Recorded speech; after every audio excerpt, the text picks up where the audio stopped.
Hello and welcome to another episode of Casual Potato series with Bot, of course in Yu-Gi-Oh! Duel Links. Today I've brought you my new deck Karakuri, which I actually here call Karakuri because as a noob as I am, I just started out playing this deck and right now I'm learning it.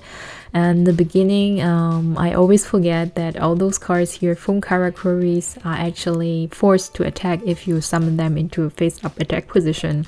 So it's written down in each of this deck, this card must attack if able. So the Merchant, the Komachi, the Soldier, the Strategist. So every one of those normal Karakuri cards or Synchron Karakuri monsters which are summoned face up to the field have to attack, and most recently I just forget about it because I'm a noob for this deck too. Yeah, and then it turns mostly into suicide if you attack into a higher level monster and that card is not put into defense position. That's why I called it actually Karakuri, so referring to Harakiri going suicide. But if you get used to this deck, you won't do that anymore, and you know that when you summon the Komachi, you will always have to summon a second monster to go for Synchro Summon, either for armades or for Bure. And if you summon Komachi, you can use its effect to summon a second Karakuri monster from your hand, which means when you have already a Merchant on hand, you can special summon the Merchant to the table and summon an armades in tag position, or you can use a skill of level augmentation, which is recommended with Leo in combination with this deck, to use the level of the Merchant card on your hand to add it to the level of the Karakuri card on the field, which is described here. And then you would have a level 5 Komachi on your field with a level 2 Merchant, and then you can go for a Bure Synchro Summon 2. In that case, the Bure is of course the core card of your Synchro Summon deck. If it is recommended to have 3 copies of it, sadly I have only 2. Yeah, which means I might still have to summon my credit card into attack position to get a third Bure, but right now I'm just playing it with 2. And one was bored with gems, so it's okay. Yeah, and the other one was bored with real money. Boo hoo hoo hoo, my poor wallet. So when you are able to summon the Bure, the Karakuri Bure or the Shogun to the field, you can summon a second Karakuri monster to the field, which mostly is a Soldier, and then you can use the effect by the Bure to change the attack position of one monster on the field.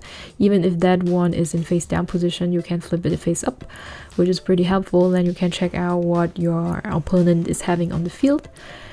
And in case you don't have a Komachi right to hand to summon something, you have a Merchant. It's also okay because Merchant helps you mill out your deck. Every time you summon the Merchant to the field, you can, when this card is normal summoned, add one Karakuri card from your deck to your hand, which means that you can go for a Karakuri Cash and use it on your Merchant, which will change your Karakuri Merchant into defense position. Then you don't have to go suicide for it anymore. That's the main thing you have to learn here. And you are able to pull another card due to the effect of the Cash.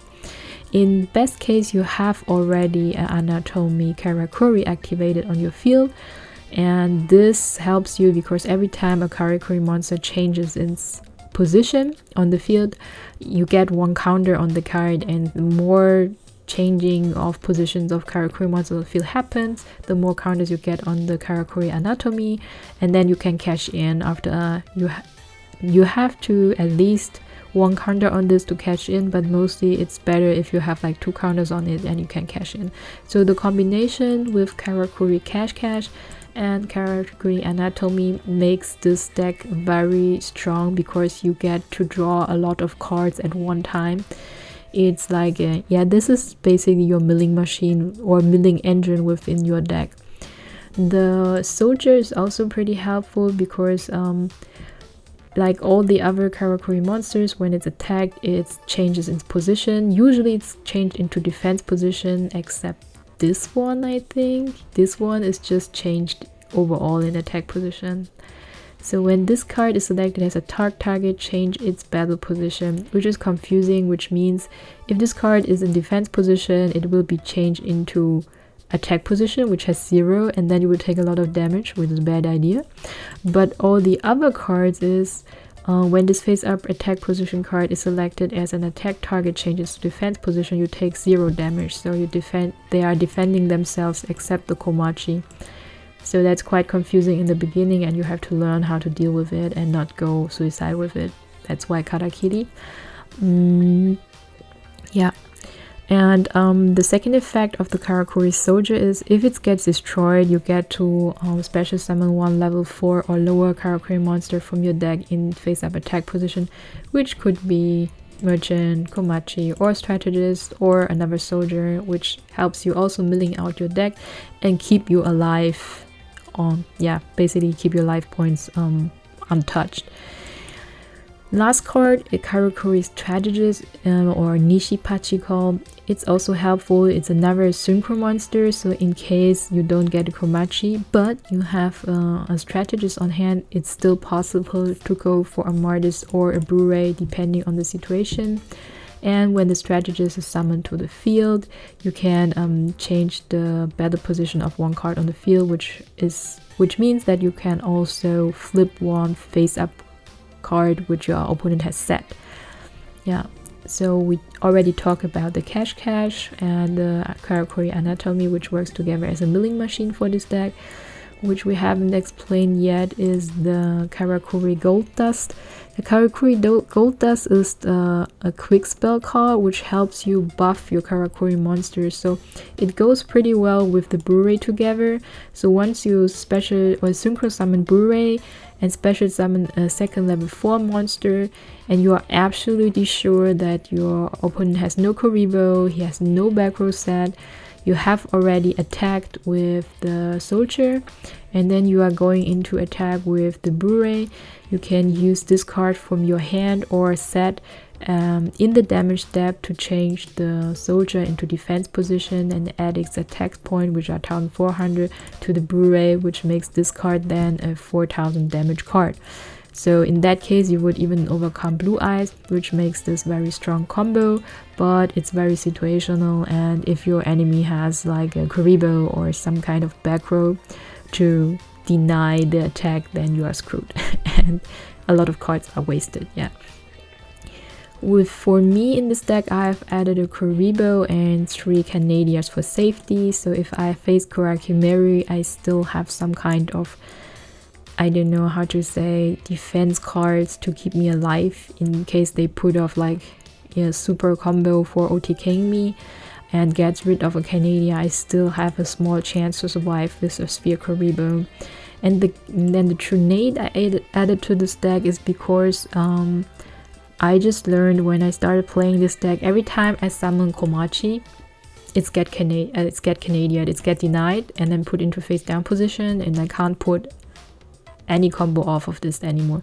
So before you summon the Komachi, make sure that you can either Trinade it or somehow you have the ability to force your opponent to use his back row cards before, or you have enough resources on hand or trap set that you could survive this one turn where your Komachi gets negated and you can pull off your whole combo in the next turn. Otherwise, you are not going to survive and you're just going to be OTK'd. And I think that's the main explanation about this deck. If people still are unfamiliar with armades, armades is a level 5 synchro summon monster which suppresses your opponent's traps and effect cards until the end of the damage step. So which means when you change from main phase into battle phase, your opponent is still able to applicate their Canadia on the armades, but once the armades goes into battle, into battle phase, into damage step, then it is unstoppable and it just negates everything your opponent has or suppresses it, let's say it that way. And the only reason I played 3 armades and 2 Blu-rays is because I don't have 3 Blu-rays. Otherwise, I would turn it around and play 3 Karakuri Shogun Blu-rays with 2 armades. I think that's a better combination.